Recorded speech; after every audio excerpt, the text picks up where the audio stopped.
So, what's trending? Bridging your Catholic faith with your everyday life. You're listening to Trending with Timmerie on Relevant Radio. Welcome to our weekly marriage hour here on Trending. We're going to unpack so much surrounding marriage, including a future saint I mentioned to you recently, whose path to canonization has been opened, and we're moving in that direction. She died just in the late 1990s. Her child is only about 26 years old, who, after her life-saving decision, gave birth to a baby and died the next year. Why is this woman going to be a saint? What does this have to do with marriage? Well, there are incredible letters that she wrote back and forth with her husband, Carlo. And they are wisdom for the journey of marriage, but any vocation. You don't have to be married to join us during this marriage hour. We'll continue our virtue series on the cardinal virtue of fortitude today. We'll discuss everything from, is acting in anger sinful? And we'll also unpack a lot having to do with fear and whether or not fear excuses us from sin. So stay tuned as we unpack so much more during our marriage hour. Joining me now today on the feast day of St. Padre Pio is the San Francisco Archdiocese Archbishop Salvador Cordileone, and he has an incredible story having to do with St. Padre Pio and a family encounter that they had with this great saint. A little bit about St. Padre Pio, if you don't know much about him. He lived in the 20th century. He's known as a saint that defies so much of what we ponder, including gravity, not just as humans, but people of faith. We know that he had the stigmata. He's reported to have bilocated, levitated, and even healed by touch. He's also known to be an incredible confessor. And joining me now again is a San Francisco Archbishop Salvador Cordileone, to share a little bit about your story, Archbishop, and your family story with this great Saint Padre Pio when you were just a little boy. Yes, thank you, Timmerie. Yes, it was. I remember this well. My mother had been in and out of the hospital. She had, in those days, they called them growths on her vocal cords. I guess that meant they were cancerous tumors, which they would operate and remove them, and then they would come back. That happened, 2 or 3 times. So my mother was starting to get very worried. Her aunt and uncle, that would be my grandmother's sister and her husband, were going to Italy, and they wanted to go to San Giovanni Rotondo, and they requested a visit with Padre Pio, and they told him the situation and asked him to pray for their niece. And he asked them to send him a picture of her 4 children, so myself and my 3 siblings. And they did, and he prayed, and my mother's, the growths on the vocal cords went away, and they never came back after that. So I think there's a clear attribution to Padre Pio's intervention there that helped my mother stay healthy up to the day she died at 90 years old. What was the significance to you that he asked specifically for a photo of you 4 children, not just the mother? What does this have to do with motherhood and what kind of we see in our culture today? Well, being well-formed my mother's utmost concern was her 4 children and what would happen if she had to die, and who could step in to take care of us and provide for my father. So that was what was worrying her the most of all. And so I would imagine that's the message that my great aunt and great uncle conveyed to Padre Pio. I sometimes wonder what he saw when he looked at that picture, if he had one of those moments of foresight. But at any rate, that's what he asked. And he had a letter. He dictated a letter to his English-speaking secretary, an American woman who typed out a letter and then sent it back to my mother. Wow. Now, does your mom still have that letter? Have you seen it? I've seen it. Pray, now we need St. Anthony's intervention. My mother kept that letter safely guarded up until the day she died. We can't find it now. We've scoured the house that my parents lived in and we all grew up in, and we can't find it. It's not where I thought she had left it. But I do recall seeing the letter, yes. Oh, that's So neat. My mom actually received a letter from St. Mother Teresa, and we do not have it because it was in the shuffling of the Crisis Pregnancy Center that she had helped open. It had originally been with the center, and then a couple took one of the books with all of kind of the history of the center, and in the process, the letter has gone missing. So I don't remember seeing it. I know that I was just a baby, but it's pretty incredible to have these encounters with the saints. I think so often, Archbishop, it's easy for us to think of the saints as so distant, so far off from us in our lives. But as you've just shared in your own life, there was a miracle that occurred within your own family with the healing of your mother through the intercession of the living Saint Padre Pio, looking at a photo of you and 3 of your siblings and praying for your mother's healing. It's phenomenal. If you're just joining us now, it's a feast day of St. Padre Pio, and with me is a San Francisco Archbishop, Salvador Cordileone, and we're talking about the healing of his mother after St. Padre Pio had been praying for her, and the healing of the growths on her throat that ended up going away after multiple operations. They would come back. Now, how did this then lead you, Archbishop, to a special devotion, perhaps, to St. Padre Pio? Well, he was always, and I was aware of him growing up. But I grew to be closer to him when I went to Rome to do first I did my seminary studies, and then I returned to do graduate studies there, and saw the great devotion that the Italian people have to him. Which maybe this is one of his miracles, how he could unite Italy. Italy is very regional. There are just vast cultural differences between from one region to another, especially the south and the north. There's Sicily, where my grandparents came from. There's Lombardy up in the north. Milan is the capital there. There's Calabria, the tip of the boot.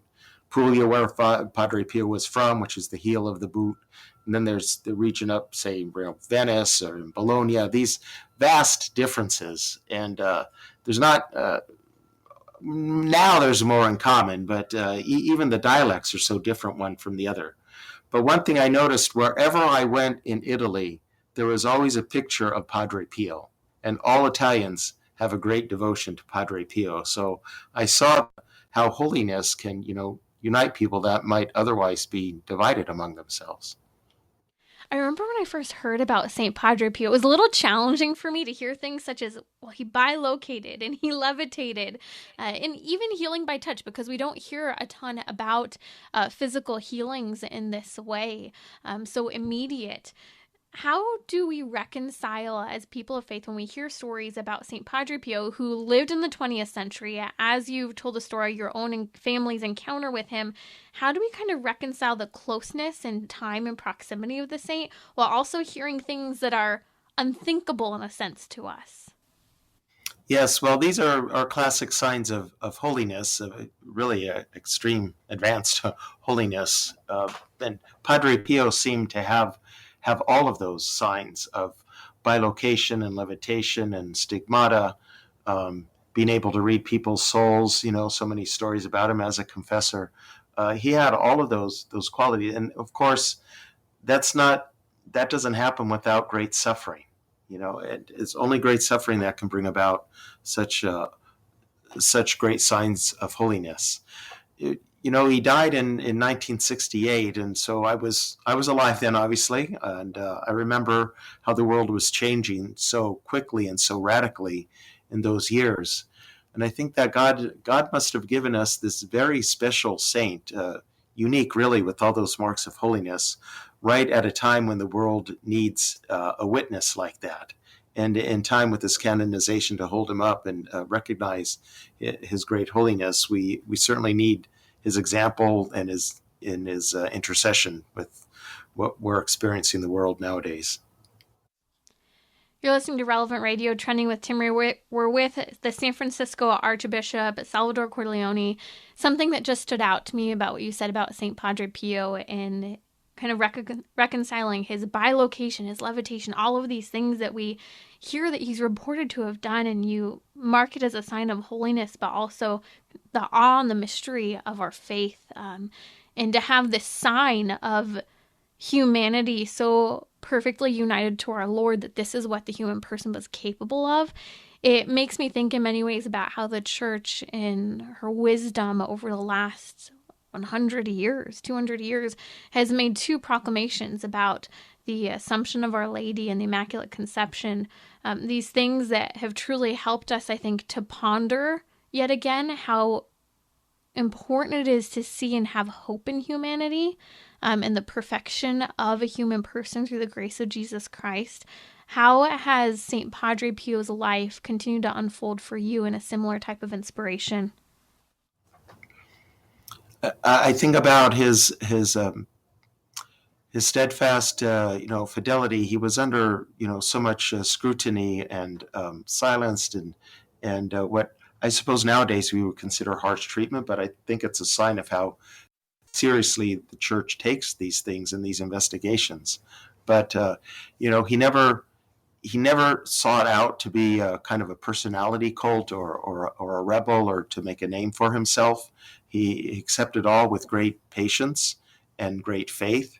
And with so much cacophony in the world today and so much violence and intolerance people have for not getting their own way, here is a man of such profound holiness and deep insight who had to go through this kind of treatment so the church could ascertain that this was authentic and he was not a fake. But the truth wins out. So we need to imitate that virtue, because it's when we know the truth and we live it with virtue, that's how we grow in wisdom and grow in holiness. When a saint is canonized, so recent to their death, but also in the 21st century, it always makes me wonder, and I'd love to hear your thoughts. How do you believe St. Padre Pio relates to what's going on in the church today and what we face in society, especially with the hostility toward Catholicism? Yes, that was all changing, beginning to change right at the time that he died. And how does it relate to today? Well, the church I think it's been going through this for a long time, and it was going through it at the time that he was alive.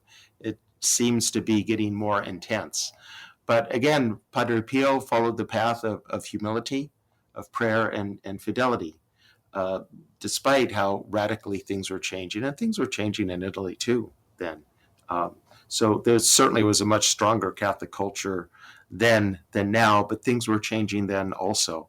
But he did not lose sight of his love for our Lord. And you mentioned the 2 Marian dogmas that have been proclaimed infallible by an ex cathedra statement of the Holy Father, that she is our model and image of what God intends for humanity. And if we follow that path of holiness, then we share in that glorification of our Lord. That's Archbishop Salvador Cordileone here on Trending with Timmerie, discussing St. Padre Pio and the incredible encounter his own family had with the living saint before he died. Archbishop, thank you so much for joining us. We're following your great work, your profound, prophetic, and bold voice in calling upon our national leaders to stand for their Catholic faith and the pro-life position. So thank you for being an incredible witness for life. And if you haven't already, please follow the Archbishop on Twitter. We'll tag him on Twitter. You can follow us at Timmerie, that's Timmerie, to connect with the bishop, and also the incredible work that he's doing at the Benedict Institute. That's benedictinstitute.org for sacred music and divine worship. We'll be right back here on Trending, diving into our marriage hour, discussing everything from a future saint, perhaps, and her letters to her husband. She died just in the 1990s. What can this teach us about our own marriages, our own call to holiness, no matter our state in life? We'll also continue our virtue series on the virtue of fortitude. We'll discuss whether it's okay to act out of anger and whether or not fear excuses us from sin. You're listening to Trending with Timmerie. Head over to relevantradio.com/trending to subscribe to the podcast and share this great episode with others. Catholic Order of Foresters is proud to sponsor the Relevant Radio studio line. For information about employment opportunities and flexible premium life insurance plans, visit relevantradio.com/forester. Bridging your Catholic faith with your everyday life. You're listening to Trending with Timmerie on Relevant Radio and the Relevant Radio app. You're joining us during our weekly happy hour here on Trending. We're also going to continue to unpack the virtue of fortitude as we continue our virtue series. Is using anger sinful, and does fear excuse us from our sins? We'll also dive into some important pro-life news, lots of prayers leading into tomorrow, and discuss the incredible letters between who may be a future saint and her husband, who died just in the 1990s.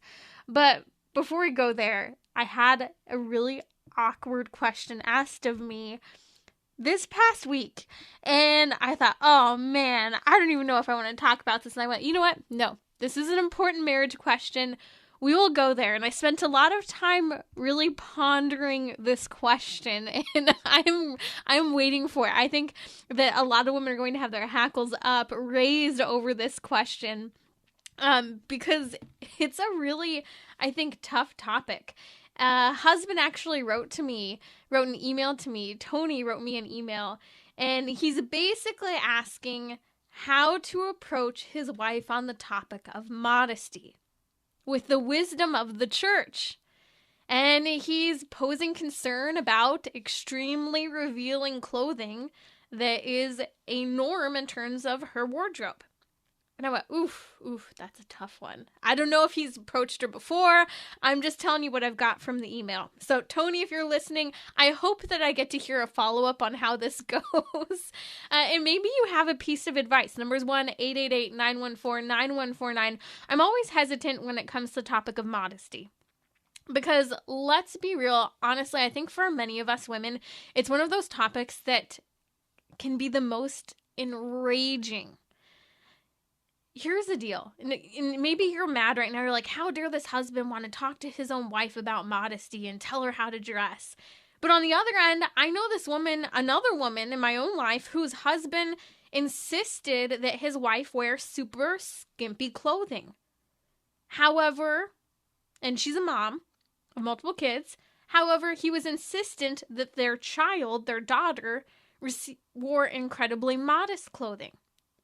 And so he had an ethic in terms of what he believed was appropriate for girls to wear and to not exploit your child, but he was willing to exploit his wife. So we've got both ends of the spectrum. On one side, a husband who's saying, I would like my wife to be more modest. What she's wearing is too revealing. I'm not okay with it. On the other side, husband who knows, how men think, knows what is the best way to clothe and give respect to the body, but wants his wife, I'll just say it, to look super hot for him. Where's the balance? What do you do? Okay, if you are listening, ladies, I will say it for you. As a woman, I really do not want anyone to tell me how to dress, nor do I actually welcome someone telling me how to dress. And this might sound crazy, even our husbands. And you think about it. Now, Grant, I think that this is not a topic that I've ever had an issue with my husband. By the way, my husband's great. He will literally buy me clothes, and he buys beautiful, gorgeous pieces of clothing. I'm very, very blessed. So here's the reality. Tony, here are my thoughts. I think there's a lot that can be said here.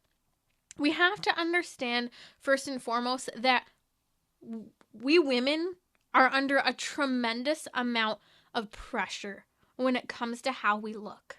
Unrealistic beauty standards. High cut, low cut, crop top. Affordability.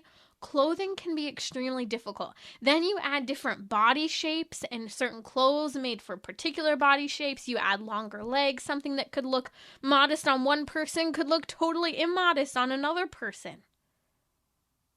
And then us women can, in the midst of trying to find our own fashion statement, the fashion we like, but what we're confident and comfortable in, there are many struggles, from our pride, toward being sensitive, toward judging ourselves and being critical of others and their appearances. As I mentioned already, the cultural pressure. And I think that there's often, for a lot of us women at different points in our lives, there's this casting off of our own conscience when it comes to our clothing, or even the opinions and guidelines of others. to the point where I think a lot of women have tuned it out or just enraged to even hear anything because of the pressure, the discomfort, and all of these things that are firing at them. Imagine what it's like to deal with clothing today. And then to also feel the pressure, and I know some men feel this as well, to update their wardrobe, but there's also this constant pressure that I really need new clothes all the time to look relevant, to look fresh, to feel confident. Sometimes there's nothing like a new pair of shoes, a new dress, even if a dress is form-fitting or whatever it is, to make us feel good about ourselves. You see, beauty is so inherently written into who we are as women. And so I think we have to understand the complexity, the sensitivity, and at the end of the day, the desire that all of us women have to be loved and to know that we are beautiful based on the response of our loved ones. So all of this being said, Tony, how do you talk to your wife about dressing more modestly? My prayers are with you. I think it needs to be a very delicate conversation. Now, the God-given leadership role of a husband and father within the home is, men, you have a God-given role to be the leaders, protectors, and providers of your home. And I want to encourage you in confidence in this. But I also want to encourage you not to be prudish, to be prudent, to be generous, and to also understand that there might be a larger complex situation going on for your bride in terms of the types of clothes she's wearing. So I think the first thing to do is to really make sure that we're checking ourselves and making sure that we're not being judgmental in any conversation surrounding modesty. Second, I have kind of an approach you can take to address this, and I give this approach for one particular reason. Many times we as women dress in a particular way because we're either trying to meet a standard, trying to get attention, trying to feel good about ourselves, or any number of complex things that are literally like usually eating our brains alive. And then also add different states in life, and sometimes, things just don't stay in the right place depending on how active you are in terms of what you're doing. And sometimes you need new clothes to adjust to the state of life you're in, but then you're trying not to break the budget by buying more clothing. So start with this. Depending on what your spouse needs and why this person may or may not be dressing modestly, start by complimenting your spouse for a whole month. Start on complimenting your spouse in a way that helps her to understand that she is, one, loved, and B, beautiful. And see after a month how things change. Compliment her when she has no makeup on. And of course, these need to be genuine compliments. Compliment her when she is in her pajamas. Compliment her when she rolls out of bed in the morning. If she's anything like me, because I've got curly, wavy-ish hair. I've got like a rat's nest, puffy eyes, really wild-looking clothing that doesn't match whatsoever. Compliment to show your love and the affection you have for her beauty as well. And see if anything changes after a month. Because for many of us, we need to know that we're loved, we need to know that we're beautiful, and we need to have the attention that is necessary. I'm not calling us women needy, and if anyone calls us needy, gentlemen, you have a whole lot of things that you need from us wives, and we could flip the tables here. This is just part of what's deep down in our being and necessity. And by the way, anyone listening, gentlemen, you want to know your wives a little bit better? There's an incredible book. It's titled For Men Only, What You Need to Know About the Inner Lives of Women. Okay, Lucas, can you post a link to that book? I know you're already looking it up. Can you post a link to that book on social media? It's a small little book, short chapters, mind-blowing. There's one for women about men. So, ladies, if you want to know about the inner lives of men, you've got to read the book. Again, oh my gosh, I just forgot her name. You're going to post it for me in a second. But she and her husband co-wrote one of them, and then it's a very, very helpful to understand. I read this not long after I got married, and I remember coming to my husband with this book, like, do you really think this way? Like, explain to me better this visual dimension of how you think. Feldhahn. Feldhahn is her last name. Shanti Feldhahn. Incredible content, well-researched and very well delivered. It will help your marriage or help your dating relationships or just help you in your dating game. Everyone should read this to understand the opposite sex. Okay, so number 2, I said, so number 1, check yourself. Number 2, compliment to give affirmation, love, and to show that your spouse is beautiful. Number 3, offer to buy your spouse new clothes. And maybe you can make the agreement that you as a husband have the veto. So she can say, hey, these are the things I like. And maybe you can say, hey, can we agree that I'd like to buy you new clothes? Hey, maybe you can even put no cap or a really big cap on the budget, or maybe help save to make this a thing. But say, hey, I'd like to have veto in terms of what you wear. Now, that might be something to consider, or maybe there are other ways that this can be worked out. But if modesty is a big issue, maybe there's a middle ground that could be found. Okay, number 4.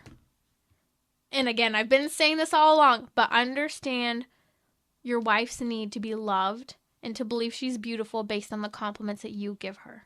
We need to know as women that we're admired. And this is where really, I think as a husband, your focus should be in addressing any self-esteem issues, modesty issues for whether it's your wife or even your female daughters. This is all really important, especially with the pressure that we're under. And then from there, maybe it continues to not work out. And maybe you need to work on communication and working through sharing. It would mean a lot to me if you consider not wearing X. Maybe they're just a couple of pieces of clothing. But you have to be prepared for that why. And you have to be able to explain and articulate that why well. Maybe it has to do with the pornographic culture. I have a friend whose boyfriend told her when they were out on a date, can you put your sweater on? I really don't like other guys looking down my girlfriend's back of her shirt. Wearing a beautiful piece of clothing, but he just was like, you know what? I really don't like that your back looks so nice in that shirt that other people are literally looking down the back of your shirt because you look so good. And he wasn't saying that like you looked bad. He was just like, I really don't want other people looking at my girlfriend like a piece of meat. And maybe he himself was trying not to objectify her, I'd hope, and not look at her like a piece of meat. And so those are kind of things to help us understand, because we women, those books I just recommended from Shanti Feldhahn are so helpful, because what I learned in the book for women about the inner lives of men is truly how visual men are. Now, Grant, that shouldn't be forcing us into a certain type of clothing. I don't think we should be looked at as women as being the cause of a man's lust. I think that's problematic. We should more so be dressing for honoring our own bodies, and of course, not trying to lead someone else into a near occasion of sin. But I think modesty, first and foremost, has to do with the honor, love, and respect we show our own bodies. So, in a great question, if you want to get those books, Shanti Feldhahn, her last name is Feldhahn. Again, I'm posting a link to these books on social media. You can find me on Twitter at Timmerie. That's Timmerie. Just to review and to emphasize this, it's so important that we're coming back to understanding how important it is for your wives, gentlemen, your daughters, the women in your life to know they are loved, beautiful, and admired in this. It's so important for us as women.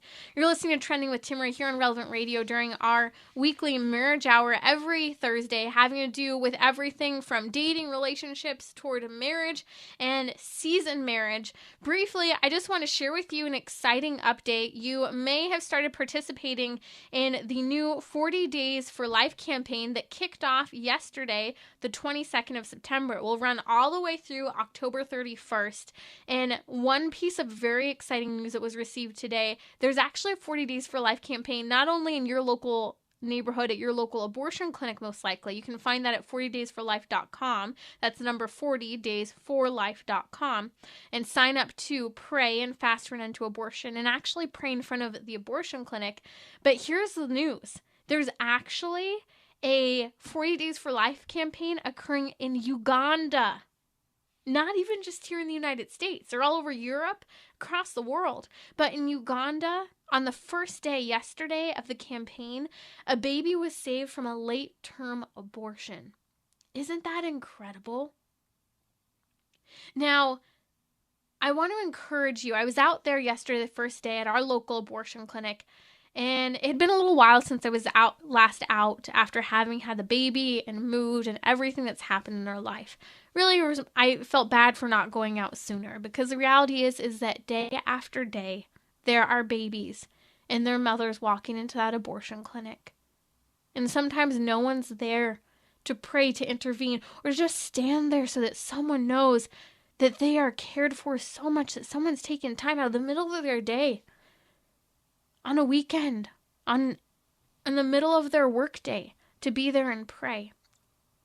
At the abortion clinic I was praying at yesterday, one woman came out and spoke for quite a while to some of the counselors there. She was in tears. I don't know if she stayed at Planned Parenthood or if she left.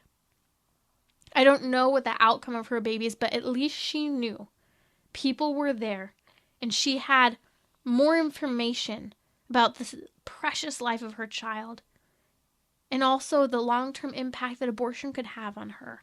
So I want to encourage you and ask you to sign up for a 40 Days for Life campaign near you. Perhaps you can take just 1 hour a week in front of the abortion clinic. Go with a friend, even if you go for the first time, and call me if this is your first time out there. I'd love to hear from you. Number's 1-888-914-9149. If you have questions about what it's like to be in front of an abortion clinic, you're nervous, I'd love to dispel them. Give me a call. I'm happy to answer your questions. Number's 1-888-914-9149. You're joining us during our weekly marriage hour here on Trending. I'll be right back as we continue to unpack more wisdom coming from perhaps a future saint and love letters she wrote to her husband, and what we can learn from them in any vocation, not just marriage. Also, we'll continue our virtue series on the virtue of fortitude, and also a very important call to action and update in the pro-life world. I'll be right back. So, what's trending? Bridging your Catholic faith with your everyday life. You're listening to Trending with Timmerie on Relevant Radio and the Relevant Radio app.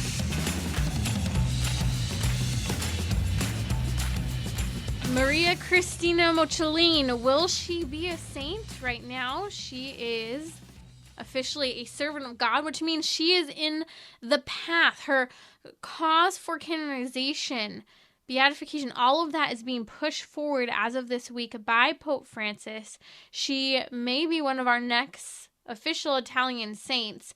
She's already recognized as someone of extreme holiness, as her cause for being officially proclaimed a saint in the church is being worked on. Maria Cristina Mocellin died not that long ago. It's actually really, really fascinating. She died in the mid-1990s, 1 year after giving birth to her son. Her son, she ended up having cancer when she was just a teenager, about 18, 19 years old. The cancer went away. They were able to take care of everything. She married her high school sweetheart, Carlo. They went on to have 2 children. But when she was pregnant with her 3rd child, the cancer returned. Now, she denied any sort of chemotherapy or cancer treatment that would put her child in harm's way while pregnant. She forewent the treatment until after the baby was born. Now, by the time the baby was born, the cancer had actually already spread to her lungs. I shared a lot about her story this week on the show. We'll post a link in the show notes if you want to hear a little bit more about her. But what I want to discuss today during our weekly marriage hour every Thursday, everything related from dating, relationships, marriage, season marriage, is some of the incredible fruit that we can find in servant of God Maria Cristina Mocellin's letters to her husband Carlo, which, by the way, her husband Carlo is like totally young still. I think he's in like his 50s, and this is really, really cool. Her husband, I mean, it just is mind-blowing. Her husband's like around my parents' same age. Their kid Ricardo, who she forewent any chemotherapy so that he would not have any harm done to him while in utero, is like 1 year older than my sister, whose birthday we just celebrated this week. I mean, this is just so cool. He's just about 26 years old. And so to see another modern day saint, I had the opportunity about 4 or 5 years ago to meet Saint Gianna's daughter. The daughter who, very similar story, also an Italian saint, forewent medical treatment that would have harmed her daughter, potentially. And she continued forward with a pregnancy when she was struggling in her pregnancy, and she ended up dying after giving birth to her baby. And her daughter, it's so cool. I've gotten to meet her daughter, who is also named Gianna. And so, all of this was so neat to experience, because it's like, I'm touching, like, I don't know if you technically, I don't think it counts, but like, she's a walking relic. Why? Because she knew, she touched a saint, her mom. It was really cool. So this is the same thing with Maria Cristina Mocellin. Now, Maria Cristina Mocellin, and this is incredible. There are love letters between her and her husband, Carlo. Now, let me read to you a little bit from these letters, and let's piece them apart a little bit. She said, I became holy to the extent that I empty myself of everything. Should I become holy to the extent that I empty myself of everything? So she's writing back and forth to her husband, Carlo. She's saying, I only become holy to the extent that I empty myself of everything. What she has verbalized here is what's known as kenosis. Kenosis is a fancy theological word that has to do with this total outpouring of self, this emptying of self to make a gift of self toward others. We've heard the passage of scripture before, I must increase so that I must decrease so that he must increase. That what I am, my desires, my pride, my sin, all of this must be tempered so that our Lord Jesus Christ can not just dwell in me when I receive him in the Eucharist, but that he might consume me, that he might transform me, that there might be this pouring out of myself, this indwelling of God, so that then God can be poured out in the lives of others. This is what makes saints. And so Maria Cristina Mocellin, a future Italian saint perhaps, as her cause for canonization is moved forward, said in a letter to her husband, I remove every impediment from my mind, heart, and life to allow myself to be completely penetrated by the love of God. So she recognized that in order to be fully filled up by God, to be penetrated, all consumed. I keep thinking of St. Teresa of Avila in her ecstasy. There's a beautiful piece of artwork depicting this. You can look it up online. That she's just in this ecstasy. She's so filled and inspired by our Lord and his presence in her life. This is what we're working toward. This union that is so profound that it transforms ourselves. I think this is one of the gifts of the transfiguration of our Lord Jesus Christ prior to his death. That we could see the transforming union of the man God, fully man and fully God. That he could be fully consumed by the divine presence. And God, too, is offering his own life to us. How do we know this? Well, for one, he said, eat my body and drink my blood.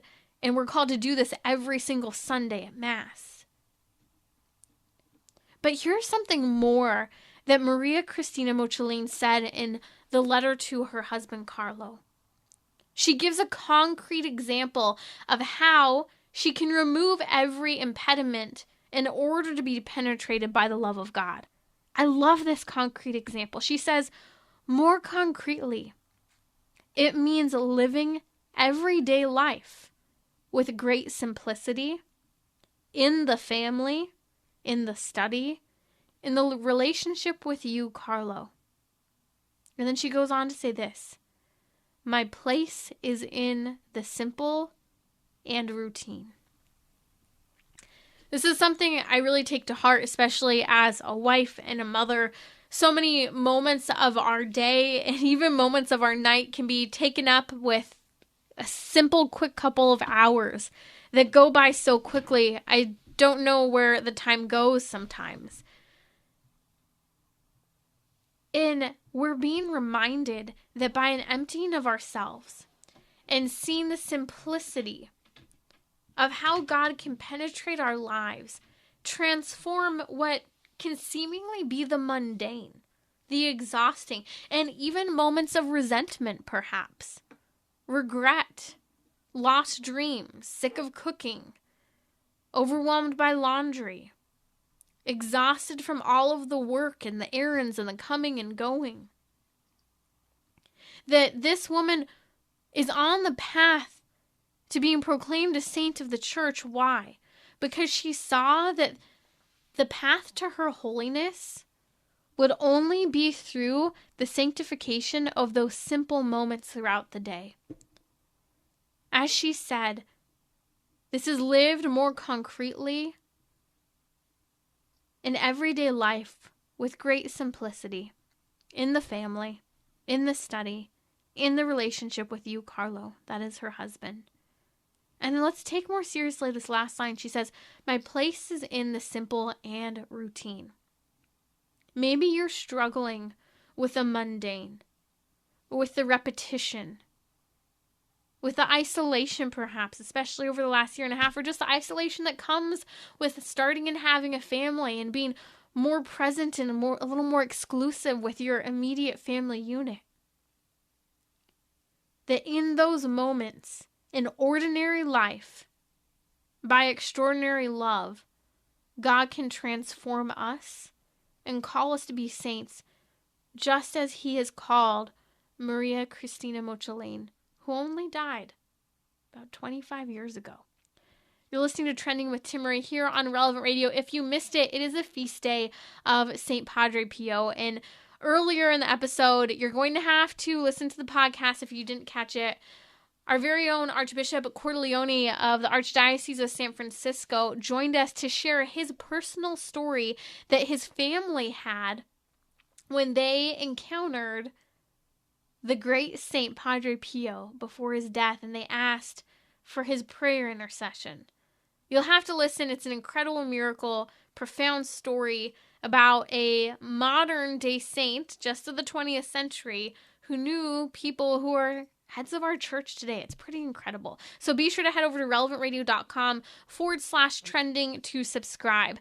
We're going to dive back into our virtue series on the virtue of fortitude. But before we do that, I want to call you to ponder, if you're able to, you have the opportunity to reach out and speak up. Right now, you may have heard, I mentioned it earlier in the week, that there is the so-called Women's Health Protection Act going before our United States Congress, the House of Representatives. It's really falsely called Women's Health Protection Act. It's really abortion on demand. Now, I shared with you earlier in the week that it's likely to unfortunately pass through Congress. However, it seems unlikely, hopefully. We still have to pray. We have to work and speak up that it will pass through the Senate. But again, as we've seen in the last year, we can be surprised, which is why we need to speak up. Even if this is not expected to pass through the Senate, it is going to the Congress. We need to stop it at the Senate. So I'm asking you, though, now, even to help alert our congressmen and women to this horrible, horrible act.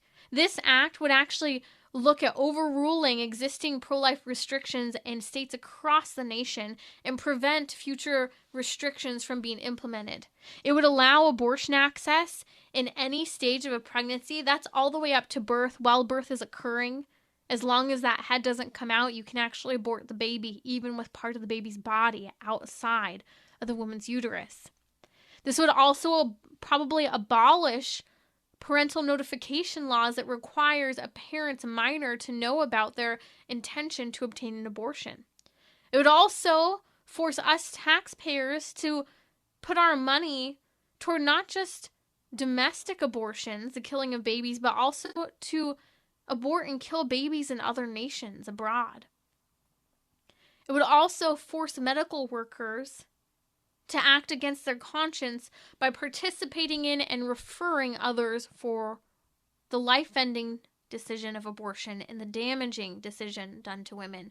If you'd like to speak up, you have the opportunity to do so, to contact your legislators. You can follow me at Timmerie, that's Timmerie, where I posted links as well as in the show notes when this podcast goes up later on this evening at relevantradio.com/trending, where if you would like to, you can contact your legislator to speak out against this radical expansion of abortion. This could be one of the largest and most significant abortion expansions and access in that we have seen in our lifetime. Why are they doing this? Because they're terrified. The pro-life movement, or the pro-abortion movement, is terrified of the pro-life movement's success and that Roe versus Wade will be overturned, sending this decision back to the states to determine whether or not abortion will or will not be the law of the land. Again, if you would like to do something about this, you can find information on my Twitter at Timmerie, Timmerie, or a little later in the podcast when this is posted, there will be a link for how you can get involved, as the USCCB has provided an opportunity for us to speak up and contact our legislators. Continuing on in our virtue series here on Trending, we've been working through the virtue of fortitude. Now, a really simple definition of fortitude would be this idea of acting in the face of fear, even in the face of death. Death might be in front of us, confronting death, but also has to do with acting in the face of fear to the point of death, but acting in the face of perceived difficulties in our lives that get in the way from us actually doing what is reasonable, moral, and just. Now, with this, it brings up a couple of interesting issues. One of them is having to do with courage, because people who act with fortitude, that is, being willing to act even when there's fear, overcoming that fear, and even being willing to act to the point of death, that requires bravery. And for some people, for example, we were just talking about the issue of abortion, that bravery might be in part utilizing various emotions. One of those emotions could be anger. So the question at hand that we're turning to St. Thomas Aquinas and the wisdom of the church to answer is using anger sinful? Well, did you know that anger isn't always sinful? Anger in and of itself isn't sinful or not. It's what we do with our anger. Because remember, anger is an emotion. It's a passion that we experience. So St. Thomas Aquinas actually says that virtuous people, and remember this is our goal, he says virtuous people should employ both anger and the other passions of the soul, but, get the but, I'm throwing the but in, they must be, listen to this, he says, modified by the dictate of reason. So in other words, let's say that my anger about the injustice of abortion is what inspired me to start speaking on national radio about what's wrong with abortion. That's actually my story. I was angry. I didn't like what abortion was doing toward women. It hurts women and it kills babies. Now, that said, that could be an example, just one coming to mind because we're talking about these important bills and contacting legislators to prevent this terrible Women's Health Protection Act from becoming law of the land. You see, anger can be used justly, righteously, if it, with all the other passions that can come and go, falls under the direction of reason. The dictate of reason, as St. Thomas Aquinas says, that any passion we take into a decision, into an action, it must come under the command of reason. It must submit to reason, essentially. I think that's one important way for us to think about it. Now, let's be real here. I don't know about you, but I know most of the time my angry actions that are inspired by anger are usually not reasonable. They're usually not courageous. They may be bold, but they're usually reactionary and they're usually sinful. And sometimes, unfortunately, it's my anger that can lead me to say in particular things that I shouldn't usually say. And let's be real, you're joining us during our weekly marriage hour here on Trending. This especially occurs within the context of marriage when we're really angry. Remember what happens when this passion occurs. Our heart rate, our blood pressure, our pulse, all of these things can go off the charts.